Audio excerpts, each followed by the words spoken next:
This day in sports history. It's February 9th, and on this day in 1992, Magic Johnson played in the NBA All-Star Game 3 months after he'd announced he had HIV and was retiring from basketball.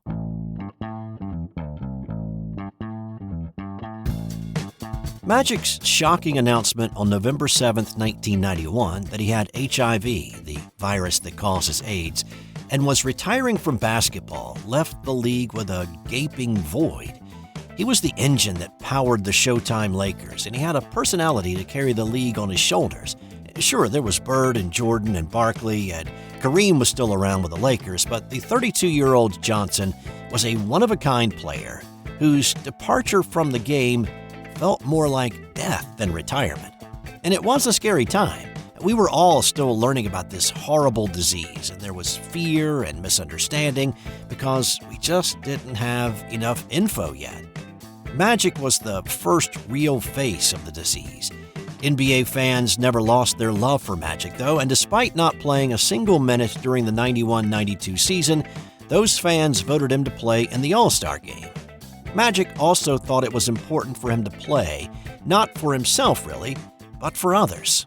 I have to be out there for myself, and I have to be out there for a lot of people who are, whether they have a disease, whether they have a handicap, whatever they have, and let them see that they can carry on and still live and don't have to feel like they're different. But while a lot of fans embraced Magic's return, not everybody participating against him were all that excited. Now, an All-Star game is obviously not a typical NBA game. It's not anywhere close to as physical, and not much of what can be called defense is actually played. Even though doctors assured players that the risks were tiny, there was still doubt about what might happen if Magic's sweat trickled into a cut on a player's arm.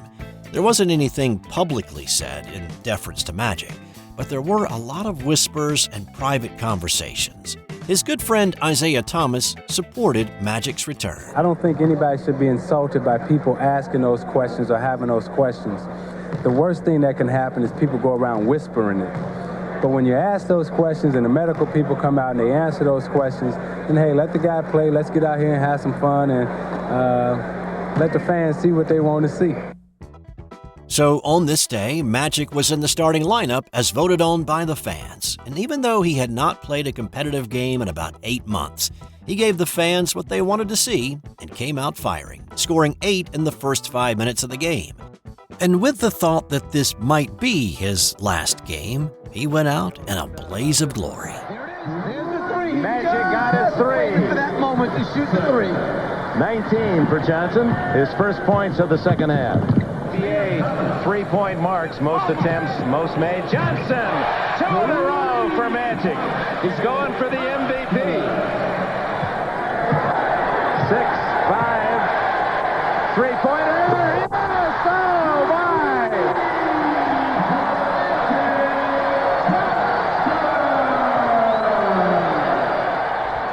He finished with 25 points and 9 assists and was named MVP. He would go on to play with the Dream Team in Barcelona that summer and win gold, and then announced his intention to come back to play again in the NBA full-time at the start of the 92-93 season. But he faced a lot of backlash around the league from players who were worried about contracting the virus from Magic in the more physical, day-to-day grind of the NBA. He acquiesced and sat out another 3 seasons before his short comeback in '96 that we talked about a few weeks back. On this day in 1991, Sugar Ray Leonard took a brutal beating from Terry Norris. This was a super welterweight title fight, and it was the first fight for Leonard in 14 months. Leonard had dealt with a detached retina that forced his first retirement from boxing in November of 1982. But the lure of the ring brought him back in '84. He retired again after just 1 fight, only to come back to fight Marvin Hagler in '87, which he won, and then retired again. Leonard's scratched record continued to skip and repeat as he came back to fight several more times. He definitely should have retired again before this one. The fight was at Madison Square Garden, and this was pretty much a beatdown from the first bell. Norris put him on the mat in the second round and then continued to batter him in the following rounds. Oh, what an uppercut by Norris. Leonard in trouble against the ropes. Norris landing the right hand. There's some blood streaming from the mouth of Sugar Ray Leonard inside a minute in the fifth. There's a crunching left. Uppercut. Leonard again playing games with Terry Norris. Norris continued his barrage and put Sugar Ray down again in the seventh. Here's a solid jab. And a right hand. Leonard goes down.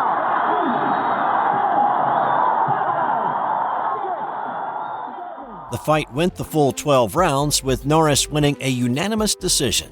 Norris looked like he'd hardly been touched, while Leonard's left eye was swollen shut and his lips were cut. And once again, Sugar Ray announced his retirement, only to come back and fight one more time 6 years later. Hey, real quick, you've heard me talk a lot about the Sterling Soap Company over the past few months, and if you haven't tried out their soaps, I get it. It's not easy changing up your routine. But let me just say, if you give them a try, I'm nearly 100% certain you will have zero regrets. They carry not only bar soap, but shave soap, liquid body soap, body lotions, beard balm, lip balm, and a lot more. Plus, there are myriad scents to choose from. Their products are made with natural ingredients and scented oils, and they are committed to being environmentally conscious. And I always get a handwritten note on my packing slip, so I know it's been checked before shipping, and it's a nice little human touch in a world that seems to be going away from that. Give Sterling Soap a try today at sterlingsoap.com. On this day in 2006, a network broadcaster was traded for a cartoon rabbit. The network broadcaster in question was veteran Al Michaels, a familiar face and voice who called some of the most memorable games in sports, such as the Miracle on Ice, World Series games, Monday Night Football, and studio work. Well, back in 2005, ESPN, which is under the umbrella of ABC, won the rights to Monday Night Football, which is a one-game-a-week production. They lost the rights to Sunday Night Football, which had been 2 games a week. ESPN had 2 broadcast teams that covered the Sunday Night Football games, and they needed to make a decision on who would be the broadcast team for their Monday night telecasts. Actually, John Madden may have made the decision a little easier. Madden worked with Michaels as the analyst, and his contract was up. NBC recruited him, and he signed with the Peacock, which now had the rights to Sunday Night Football. The producer and director from that team soon followed Madden, leaving Michaels tethered to his ABC contract. Michaels had been with ABC for the past 30 years, and ESPN wanted to keep him, but a couple of things here. One, ESPN's president at the time was John Skipper, and he was looking at the potential broadcast booth of Michaels and color analyst Joe Theismann. Those two would have been like oil and vinegar. Maybe you could get a good product out of it, but they were never going to mix very well. Also, Michaels wanted to follow his friend and broadcast partner John Madden to NBC, and he let ESPN know that in late January of '06. Now, enter Disney's Bob Iger. When Iger heard that Michaels wanted to leave for NBC, he told Skipper that he was willing to let him out of his contract if NBC would relinquish the rights to Oswald the Lucky Rabbit. While Walt Disney liked to say that it all started with a mouse, Oswald the Lucky Rabbit was one of Walt's earliest creations, appearing first in the cartoon Trolley Troubles in 1927. And by the way, Oswald the Lucky Rabbit looks a lot like the early Steamboat Willie Mickey Mouse, just with longer ears. Anyway, Walt produced several Oswald the Lucky Rabbit shorts for Universal to get his animation studio up and running, and Universal was owned by NBC, and it still had the rights to Oswald. Iger knew that Oswald was important, not only to the history of Walt Disney, but to Disney's family as well. It took about a week to get it done, but on this day in 2006, the deal was struck, and Al Michaels was, in essence, traded to NBC for the rights to Oswald the Lucky Rabbit. On this day in 1986, Charlie Owens won the Treasure Coast Classic Senior PGA Tour event in Fort Pierce, Florida. Owens was one of golf's pioneers, like Charlie Sifford and Lee Elder. Owens was a black man trying to play golf on the PGA Tour in the late 60s and early 70s. It was not the most welcoming environment, and he certainly faced his share of racism. He played in 46 tour events, made the cut in 23 of them, but he never cashed a winner's check there.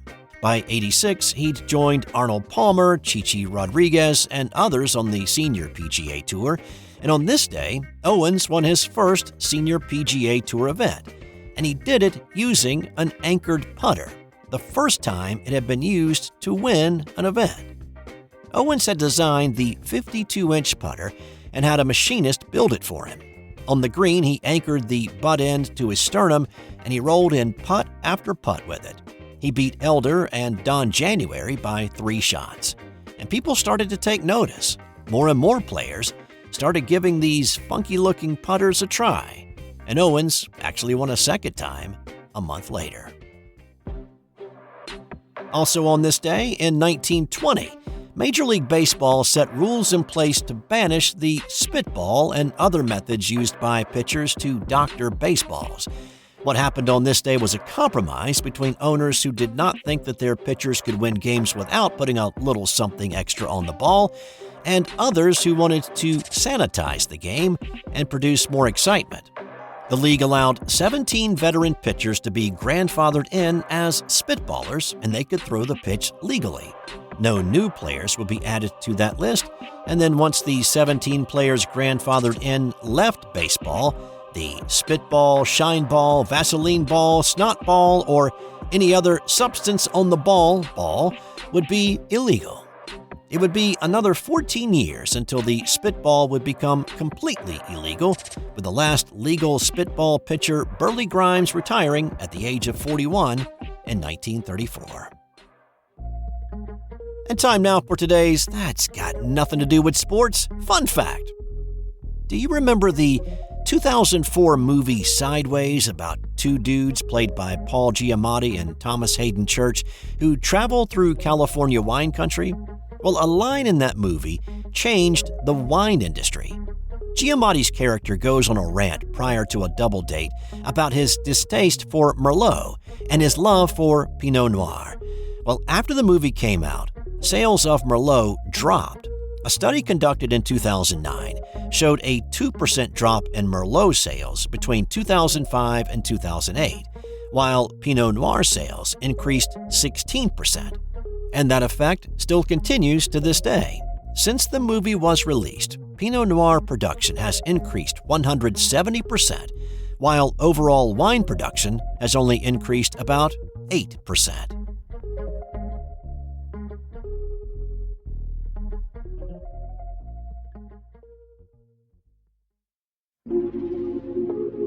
This has been an original Thrive Suite production.